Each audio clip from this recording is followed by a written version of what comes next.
in the shadowy corners of the dark web, where anonymity ranges and deals are made beyond the reach of conventional oversight, there existed an online brochure unlike any other. It promised services ranging from the mundane to the extravagant: plumbing, home improvement, landscaping, and more. Its allure was irresistible to those seeking affordable, discreet solutions. First of all, you can call me Oliver. I'm a 35-year-old single man and a business owner out of Minnesota. I'm very selective about disclosing specific information on this Reddit post, so my apologies, but I have to keep my identity concealed. Anyways, I accidentally stumbled upon this online brochure during a late-night browsing session on the surface web. For better context, this was around the time when I was searching for cheap contractors to renovate my home. I looked everywhere and jumped through loops to find an inexpensive way to get the project completed. So the online brochure was so convincing and appeared to be professional to the point that I stupidly pressed on a link without a modicum of thought. Intrigued by the prospect of affordable home improvement, I contacted the provided email despite the unsettling appearance of the website. "Hello, are these services still available?" "Yes, sir, they are." To my surprise, the negotiation went smoothly. The contractors seemed professional, and they secured my spot as the 10th in line for my home renovations.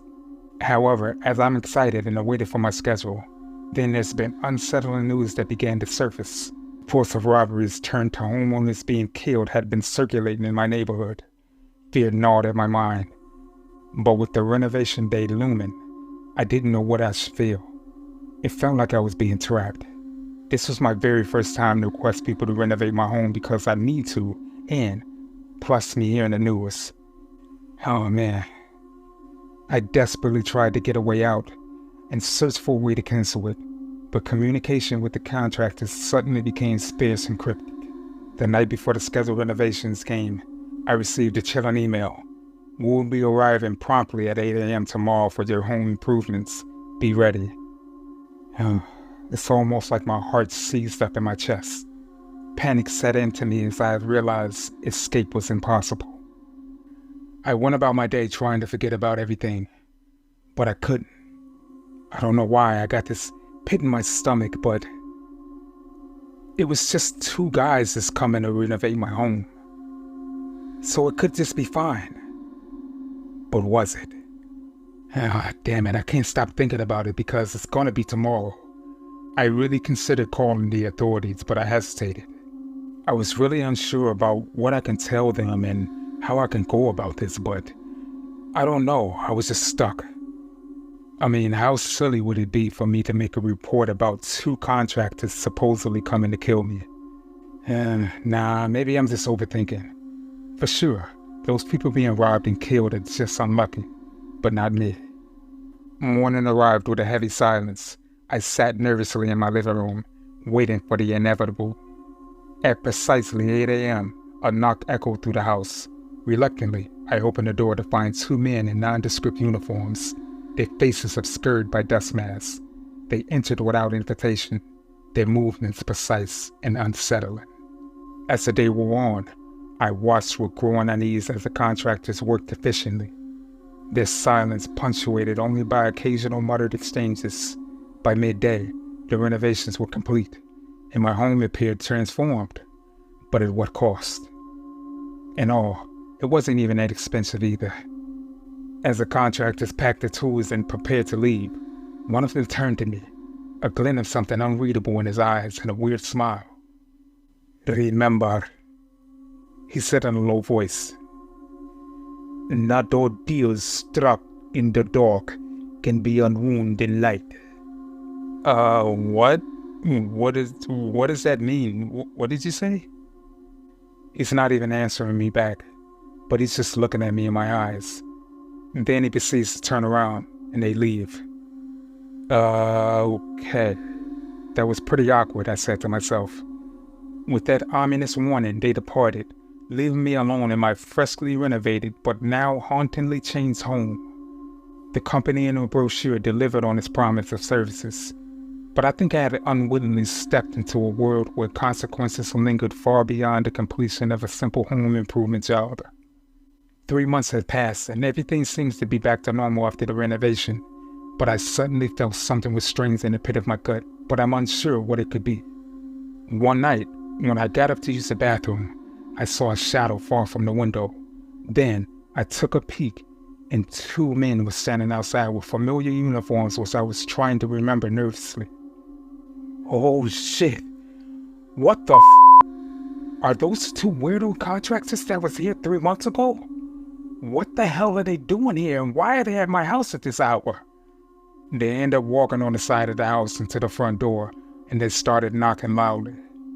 I immediately ran back to my bedroom and pulled out my gun from my dresser, waiting and waiting for what happens next. Since they were working at my house, it's obvious that they knew how to get in. I heard loud footsteps rolling around as I'm hiding. I'm shaking, holding my gun, hoping to expect the inevitable. I was contemplating on 2 options. Either I'll be killed, or I'll do the killing. Never within my wildest dreams would I have expected anything like this to happen. Oh, what do I do now? All I wanted was to renovate my home, and now I'm gripping my means of protection, while at the same time I'm fighting for my life. I guess I should have never clicked on that sketchy online brochure, and maybe I wouldn't even be in the situation I'm in now. I hear heavy rhythmic footsteps slowly ascending the staircase. My heart felt like it was going to burst out of my chest, but I had to keep my wits about the whole ordeal. Regardless of the matter, I was not in any way going to end up like the rest of those victims. I heard the intruders kick down the guest room door. They were rummaging through the room, talking amongst each other in what I believe was a Slavic language, most likely to be Russian.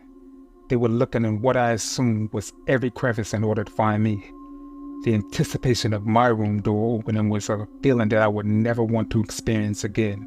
The doorknob had turned, but it wouldn't budge. That's when one of the men proceeded to kick in the door with such force that it made every piece of furniture in the room rattle and shake. Balls of sweat streaming down my face as I intently focused on the door. The door finally gave, and both men casually walked in with hammers and other utensils as if it's business as usual. The first guy tried to rush at me when he seen me, but I raised my G17X, aiming it at his face. Then I ended up saying, "Both of you assholes have the count of 3 to leave, or you would die where you f***ing stand." The only person that would die would be you. We had a standoff that lasted what felt like eons. He threw something at me, distracting me, but I ended up getting my composure back, giving him 5 shots to his torso, dropping him. However, his partner was sent told, rushing towards me and tackled me into the wall, creating a huge crater in the wall. The gun flew behind the bed frame from the impact, so I was stuck to fend for myself for survival. We were tussling. He was getting the upper hand since he was 2 times my size. He ended up on top of me and trying to choke me out, but luckily I got free and gouged out his right eye. It didn't penetrate, but it was painful enough for him to release me. I ended up kicking him off me and made a run for it downstairs with the guy not so far behind. As I got downstairs, I seen a broom that was near the stairs.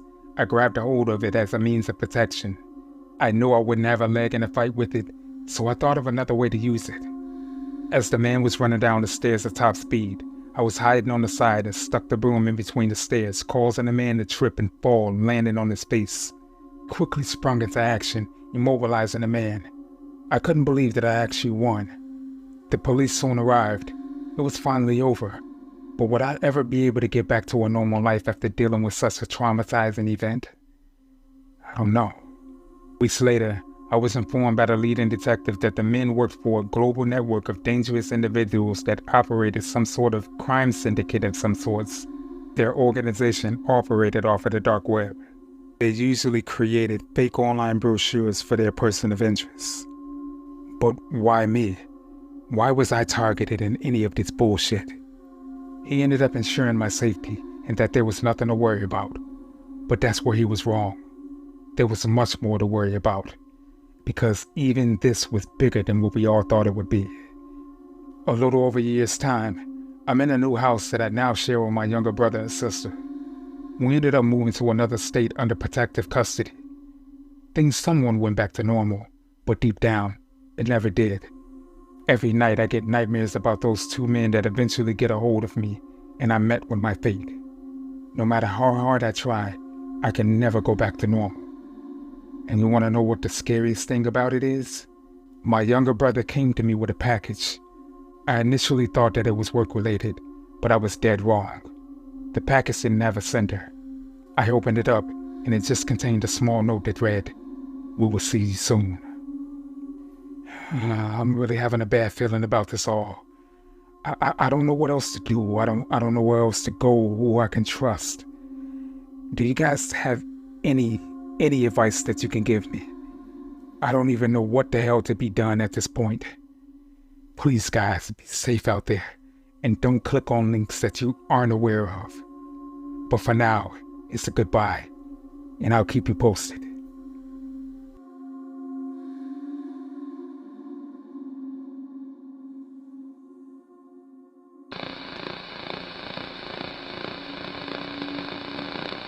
Good evening, everyone. This is Yuri K, and this is the end of the video. Please leave a comment and let us know your opinions on the matter. If you happen to like this content, please check out our other videos. Make sure you like and share amongst your friends and family to help our community grow. You happen to be new to this channel? Please make sure you subscribe. It's free, and you can always change it in the future. You have some terrifying story suggestions? If so, make sure that you send it to my email, fearofthedarkstories@gmail.com, and I'll feature it in a future segment. But you guys stay safe out there, and remember to always be afraid of the dark.